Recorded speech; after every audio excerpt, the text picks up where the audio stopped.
특별한 일 없어요? 오늘 함께 말씀을 나누고자 합니다. 오늘 우리에게 주시는 말씀은 누가복음 18장 18절에서 43절까지 말씀을 가지고 주여 보기를 원하나이다 이런 말씀으로 함께 우리가 은혜를 나누기를 원합니다. 오늘 본문 앞에는 예수님께서 나오는 그 어린아이들을 제자들이 꾸짖는 장면이 나옵니다. 그러자 예수님께서는 어린아이들이 오는 것을 금하지 말라고 하시면서 하나님의 나라가 이런 자들의 것이라고 말씀하십니다. 그 당시 어린아이들은 사회적인 약자므로 예수님은 특히 아이들에게 관심을 보여주셨습니다. 그러면서 이런 어린아이와 같은 특성이 아닌 자는 하나님 나라에 들어갈 수 없다고 그렇게 말씀하십니다. 그 말은 어린아이의 특성과 같은 자가 하나님의 나라에 들어갈 수 있다고 말씀하신 것입니다. 오늘 이어서 본문은 어린아이와 특성으로는 좀 반대되는 부자 관리가 등장합니다. 자, 예수님이 가르치시는 내용에 자극을 받은 어떤 관리가 예수님께 나왔습니다. 자, 18절 읽어볼까요? 18절. 자, 어떤 관리가 물어 이르되 선한 선생님이여 내가 무엇을 하여야 영생을 얻으리까? 자, 이 이야기는요 공간복음이 마태, 마가, 누가복음에 다 나와 있습니다. 그만큼 이 사람에 대한 이야기가 아주 중요한 의미를 지니고 있다는 것을 우리에게 보여주고 있습니다. 이 사람은 관리였고 또 뒤에 23절에 보면 큰 부자라고 합니다. 또 마태복음 19장 22절에는 이 사람은 청년이었대요. 그리고 또 마가복음 10장 22절에는 그 사람이 재물이 많은 사람이었다고 합니다. 젊은 나이에 사회에서 아주 성공한 그런 케이스입니다. 그런데 이 사람은 돈만 많고 높은 지위만 있는 것이 아니라 아주 종교적인 사람입니다. 자, 영생에 대한 부자 관리의 질문은 과연 진심일까요?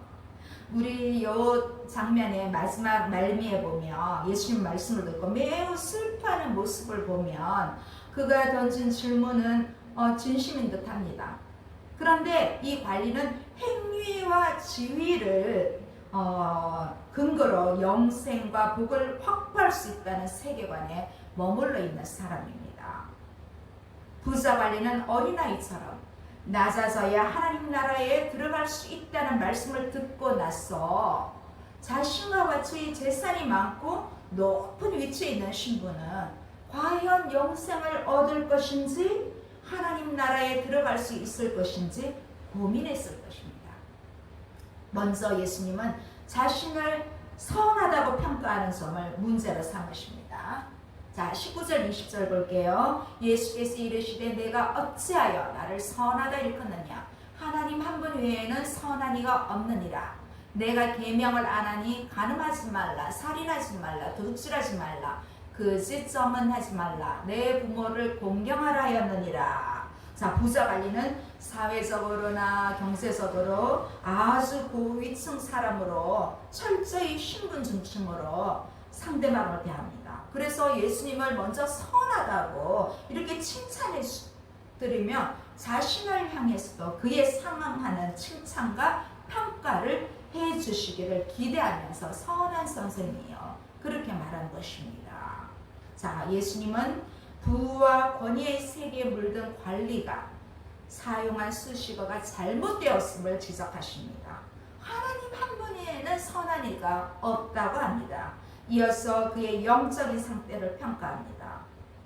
예수님은 계명의 일부를 언급하시는 것으로 부자 관리의 문제를 드러내기 시작하십니다.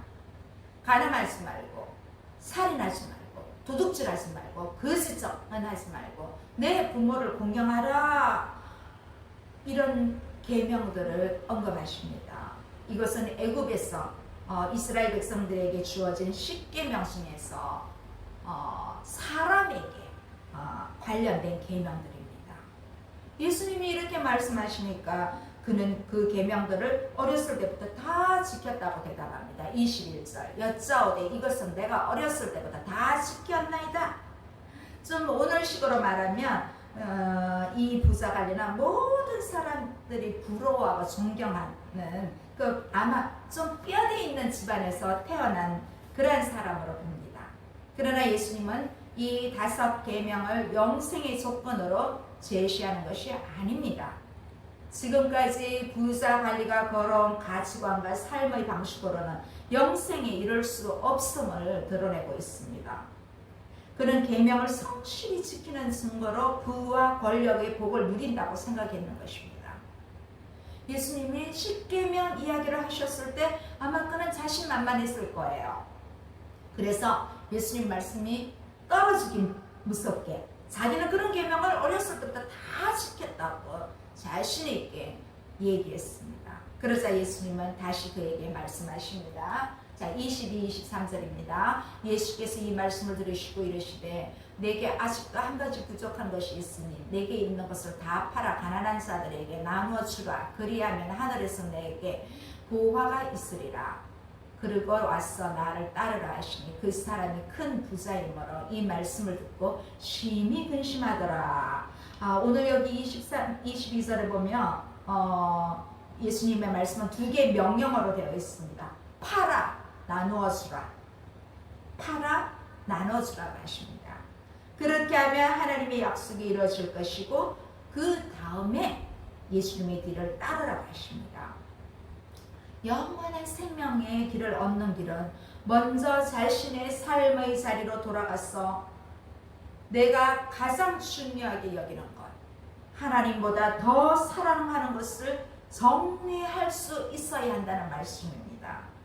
그런데 여기서 우리가 이 말씀을 잘 이해할 필요가 있습니다. 예수님은 우리가 가진 것을 모두 팔아 가난한 자에게 주며 영생을 얻을 것이라고 말씀하시는 것이 아닙니다. 그렇다면 왜 예수님께서는 이 관리에게 가서 이렇게 하라고 하십니까? 예수님이 여기서 말씀하시는 것은 내가 정말 섬기는 대상이 누구냐인 것입니다. 바로 우선순위입니다. 그는 지금까지 모든 계명을 다 지켰고 아주 선한 사람으로 살아왔습니다. 그런데 예수님께서 말씀하신 이 계명들은 10계명 중에 모두 인간에 대한 부분입니다. 예수님은 의도적으로 그 계명들에 대해서 말씀하신 것입니다. 그리고 결정적으로 그에게 한 가지 부족한 것이 있음을 지적하십니다. 이 관리는 큰 부자이기 때문에 예수님의 말씀을 듣고 매우 슬퍼하며 근심합니다. 예수님은 자신이 귀중하다고 여겼던 모든 것이 하나님 나라와 영생에 비하면 정말 형편없는 무가치한 것임을 깨닫고 그것을 포기하고 예수님을 쫓을 때 영원한 생명이 주어진다는 것을 말씀해 주고 있습니다. 그의 마음속을 깊이 들여다보면 하나님보다 재물을 더 중요하게 여기고 있습니다. 사실적으로 그가 믿는 것은 하나님이 아니라 자신의 재물이었습니다. 이제 그가 해결해야 하는 문제가 한 가지 남아 있습니다. 그것은 바로 재물과 하나님 사이에 정말 주인을 선택하는 것입니다. 그것이 예수님께서 지적하신 한 가지 부족한 것이었습니다. 이 시간 우리도 나 자신을 돌아보기를 바랍니다. 가진 것이 여러분 얼마나 있습니까? 포기할 것은 포기할 줄 알고 버릴 것은 버릴 줄 아는 지혜가 필요하지 않겠습니까? 예수님과 복음을 위해 포기할 것을 과감하게 포기할 때 오히려 포기한 그 이상으로 훨씬 더 엄청난 것을 누리게 되는 역사가 우리에게 일어나게 될 것입니다. 여러분 어떻게 하시겠습니까? 여러분 너무 아까워하지 마십시오. 나보다 더 어려운 사람들을 위해서 나눠줄 수 있는 그러한 사람들이 되기를 바랍니다. 오늘 부자관리처럼 근심하지 않기를 바랍니다. 우리에게는 영생에 향한 그 복이 가장 우선이라는 것을 여러분 믿으시기 바랍니다. 예수님께서 이렇게 말씀하자 이 관리는 너무나 큰 부자이므로 듣고 심히 근심했습니다. 아마 큰 부자라서 더 큰 근심을 할 것입니다. 다른 복음서에 보면 그가 근심하여 그곳을 떠나갔다고 그렇게 기록하고 있습니다. 예수님께서 어떻게 할 것을 가르쳐 주시고 하늘의 보화에 대해서도 말씀하셨지만 이 관리는 슬픈 기색을 띠며 근심하며 자리를 떠납니다. 왜냐하면 이 관리는 그렇게 하기를 원하지 않았기 때문입니다. 결국 그는 하나님보다 돈을 더 사랑했습니다. 돈이 그의 주인이었습니다. 그래서 돈을 포기할 수 없었습니다. 그가 지닌 재물은 하나님과 이웃을 향하여 열려있는 것이 아니라 오히려 폐쇄적이고 이기적인 사람으로 만들고 있는 것입니다. 예수님은 바로 그가 이 굴레에서 벗어나야 하나님의 나라와 영생의 자리에 들어갈 수 있다고 말씀하시는데 이 관리는 그것을 듣지 못하고 있습니다. 오늘날에도 돈 때문에 죽이기도 하고 살리기도 합니다. 대부분 돈이 연결되어 있습니다. 지금도 큰 이슈들이 다 정치, 경제적으로 다 돈과 관련되어 있습니다. 교육도 마찬가지입니다. 문화도 마찬가지입니다. 돈과 연결되어 있지 않는 것이 없습니다. 그래서 때로는 그 돈이 사람을 죽이게 만듭니다. 또 그 돈을 내려놨을 때 사람을 살리는 역사가 일어나고 있습니다. 자, 그렇게 씁쓸해 가며 떠나가는 그 관리를 보며 예수님은 한 가지 말씀을 또 하십니다. 24절 25절입니다. 예수께서 그를 보시고 이르시되 재물이 있는 자는 하나님의 나라에 들어가기가 얼마나 어려운지 낙타가 바늘귀로 들어가는 것이 부자가 하나님의 나라에 들어가는 것보다 쉬우니라 하시니.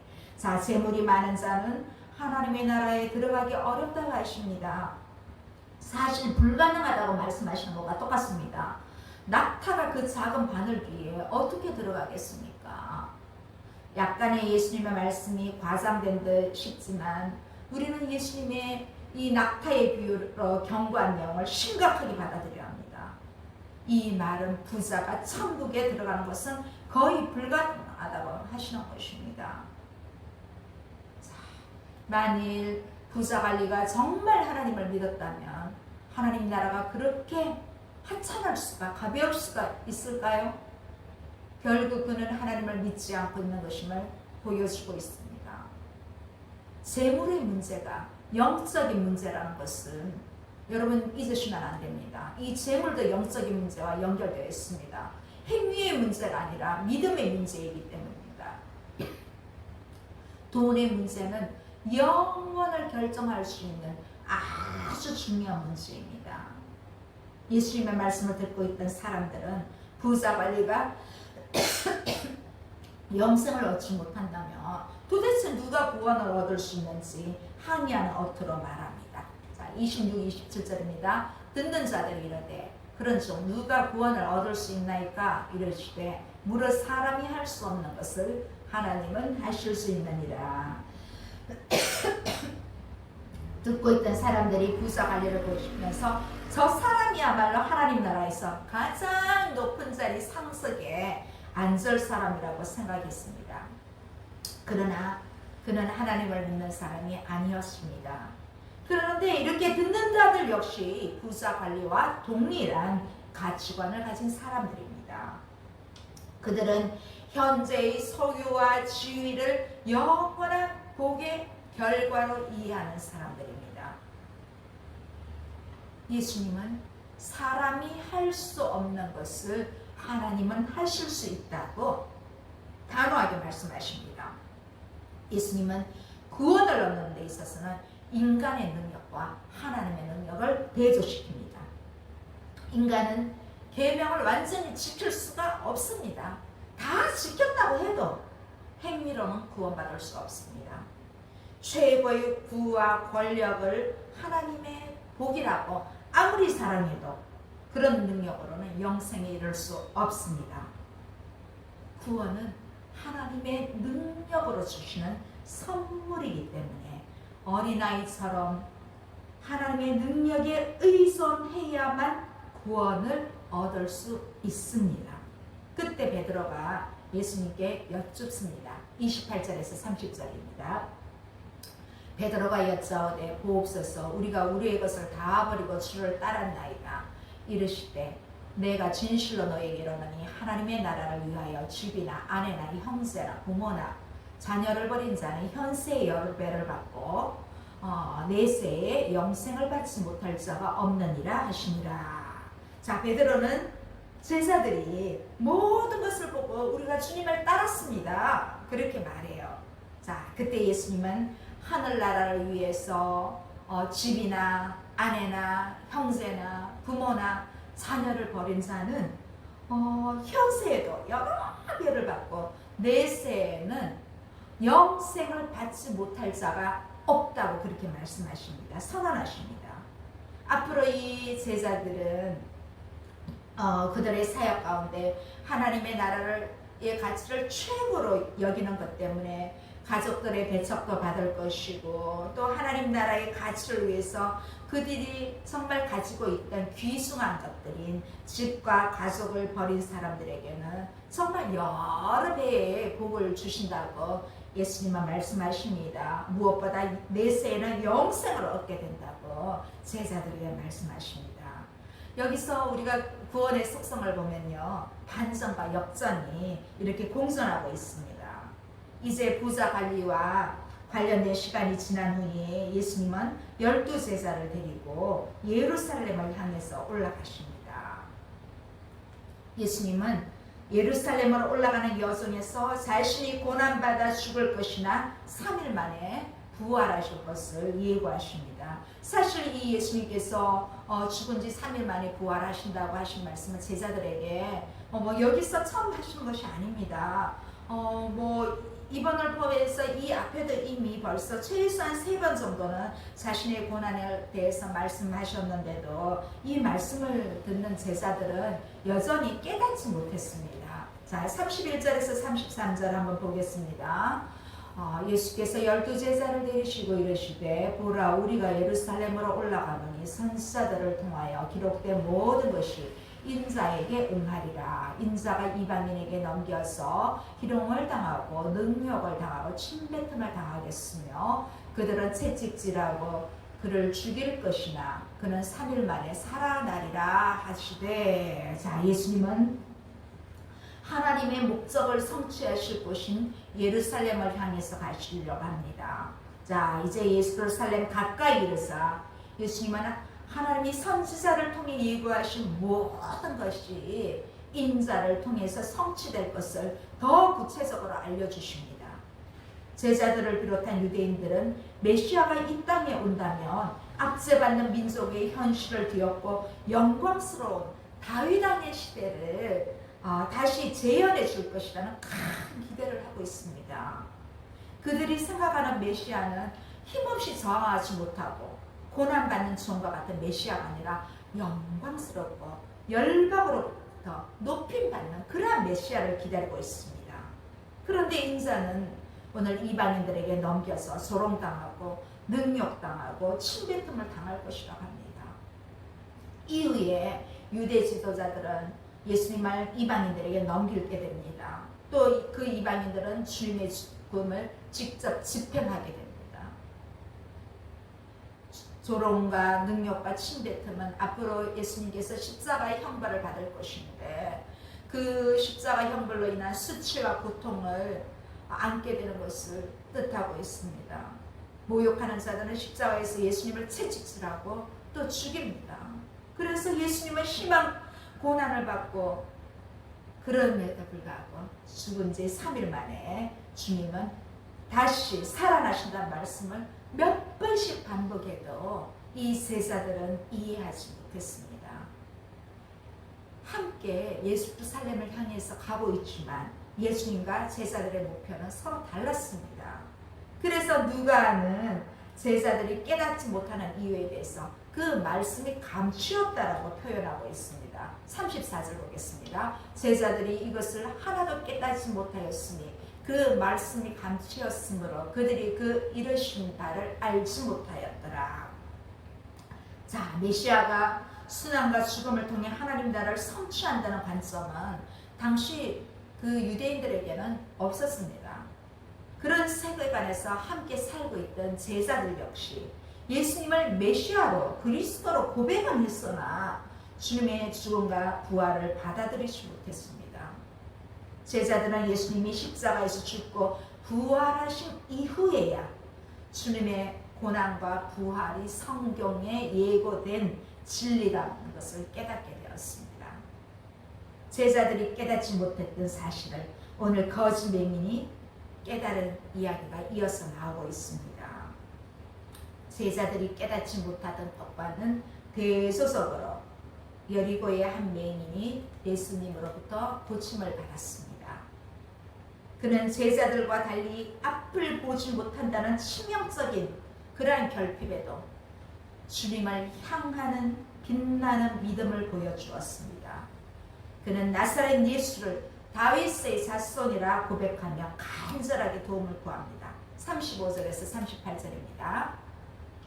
여리고에 가까이 가셨을 때에 한 맹인이 길가에 앉아 구걸하다가 무리가 지나감을 듣고 이 무슨 일이냐고 물은데 그들이 나사렛 예수께서 지나가신다 하니 맹인이 외쳐 이르되 다윗의 자손 예수여 나를 불쌍히 여기소서 하거늘. 자, 여기 여리고가 나와서 여리고는 이제 예루살렘으로 올라가는 사람들이 잠시 머물러 쉬었던 곳입니다. 예루살렘에서 약 한 20km에서 30km 떨어진 곳으로 예수님 일행은 목적지인 예루살렘에 도착하기 직전입니다. 그때 한 맹인 한 명이 길가에서 앉아 구걸하고 있었습니다. 앞을 보지 못하는 맹인이 할 수 있는 것이라고는 이렇게 지나가는 사람들에게 구걸하는 수밖에 없잖아요. 우리도 보면 가끔 지하철이나 그런 광장 같은 데 보면 시각장애인들이 이렇게 구걸하는 것을 볼 수 있잖아요. 여기 또 마찬가지입니다.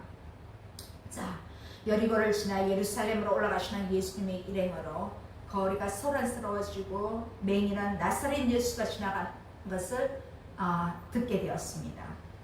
그래서 다윗의 자손 예수여 나를 불쌍히 여기소서 이렇게 외칩니다. 나사렛 출신 예수님을 다윗의 자손으로 알고 있었습니다.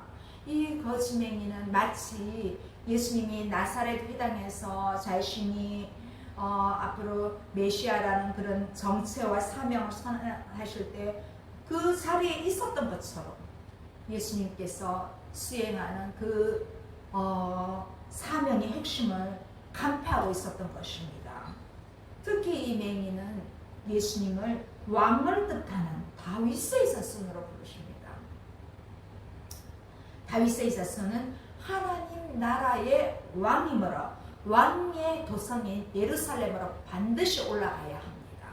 그래서 예수님은 마지막 그 예루살렘을 향하여 가는 그 도중 마지막 여정지 여리고에서 이 거짓 맹인을 만나게 되는 것입니다.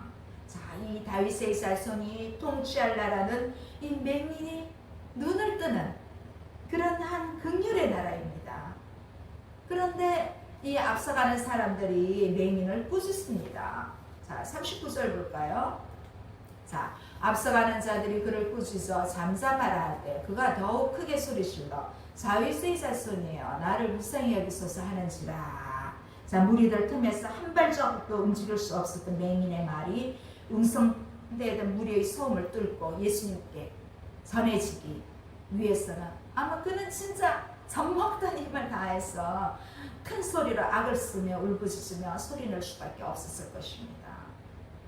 이 맹인에게 예수님의 출신은 중요하지 않습니다. 길가에서 구걸하며 예수님에 대한 소문을 이미 익히 들었습니다. 그래서 맹인은 사람들의 만류와 꾸지람에도 굴복하지 않고 간절히 주님을 찾습니다. 예수님만이 자신에게 참된 구원을 가져다 줄 수 있는 메시아임을 믿었기 때문에 맹인은 그런 수치와 모욕 정도는 아무것도 아니었습니다. 예수님께 가는 것이 우선이었습니다. 40절에서 42절 볼까요? 40절에서 42절 예수께서 머물러 서서 명하여 데리어 오라 하셨더니 그가 가까이 오매 물어 이르시되 내게 무엇을 하여 주기를 원하느냐 이르되 주여 보기를 원하나이다. 예수께서 그에게 이르시되 보라 내 믿음이 너를 구원하였느니라 하시매. 자, 맹인의 소리를 들은 예수님은 멈춰서서 그를 데리고 오도록 지시하십니다. 예수님은 맹인에게 원하는 것이 무엇인지 물어봅니다. 자, 이제 다윗의 자손으로 불렀던 이 맹인은 더 강한 권위에 뜻하는 칭호로 주라고 부르십니다. 주여 보기를 원하나이다. 오늘 저의 말씀 제목은 여기서 나왔습니다. 주여 보기를 원하나이다. 우리도 주여 보기를 원하나이다. 이렇게 외쳐보기를 원합니다. 맹인은 부와 명예가 아니라 보기를 원합니다. 정말 주님의 긍휼로 자신을 비참하게 만드는 원인을 해결해 주실 것을 그는 믿고 주여 보기를 원하나이다. 이렇게 말씀합니다. 그때 예수님은 치유하다가 아니라 구원하다라는 동사를 사용하십니다. 맹인은 지금까지 하나님의 영광과는 전혀 상관없이 그렇게 살았던 인물이었으나 예수님의 긍휼을 구하는 자로 하나님의 능력에 의존하는 자로 구원을 받았습니다. 이 맹인은 육신의 눈이 멀어 앞은 보지 못했지만 믿음의 눈이 밝은 사람이었습니다. 그래서 예수님은 그의 믿음을 보시고 그의 소원대로 눈을 뜨게 하여 주셨습니다. 할렐루야. 이 광경을 본 백성들이 하나님을 찬송합니다. 오늘 마지막 구절입니다. 43절 곧 보게 되어 하나님께 영광을 돌리며 예수를 따르니 백성이 다 이를 보고 하나님을 찬양하니라. 자, 부와 권력을 지닌 그런 사람들의 변화로도 하나님께 영광을 돌릴 수 있으나 특히 누가복음에서는 맹인과 같이 사회적으로 낮은 자들의 그러한 반전을 통해서 하나님의 영광을 받으십니다. 성공한 사람이 아니라 때로는 실패해도 다른 사람들에게 외면당한 사람이 하나님께 영광을 돌릴 수 있습니다. 이 맹인의 의심 없는 믿음과 그 간절함 때문에 그는 구원을 얻고 또 시력을 찾아서 기적을 맛볼 수 있었습니다. 참 세상에는 잘난 사람이 많습니다. 그래서 너무 그 잘남으로 인해서 거짓과 거짓술수가 가득합니다. 예수님 당시도 마찬가지입니다. 그러나 그런 잘난 사람들이 구원받는 것이 아니라 오늘 본문에 등장한 맹인처럼 내세울 것이 없고 주님의 은혜가 아니면 살아갈 수 없는 이들이 구원을 받습니다. 우리는 예수님을 메시아로 다윗의 자손으로 알고 은혜를 간구하는 사람들만이 구원을 받을 수 있습니다. 그런데 그 속에 우리도 있음에 감사하지 않을 수 없습니다.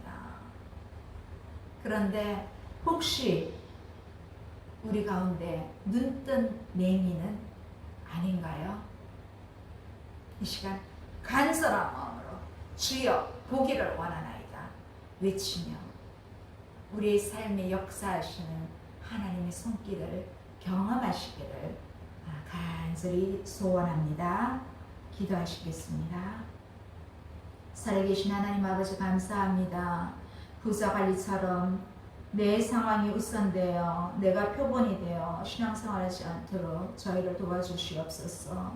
아버지 하나님 앞에 언제나 겸손한 자세로 나아가기를 원합니다. 하나님 아버지 맹인처럼 영적인 눈이 열렸어 예수님을 주로 보게 하옵소서. 아버지 눈뜬 맹인이 되지 않도록 저희에게 예수님이 나의 주 되심을 날마다 믿음으로 고백하는 저희들의 삶이 될 수 있도록 하나님 아버지 은혜를 베풀어 주시옵소서. 예수님의 이름으로 기도드립니다. 아멘.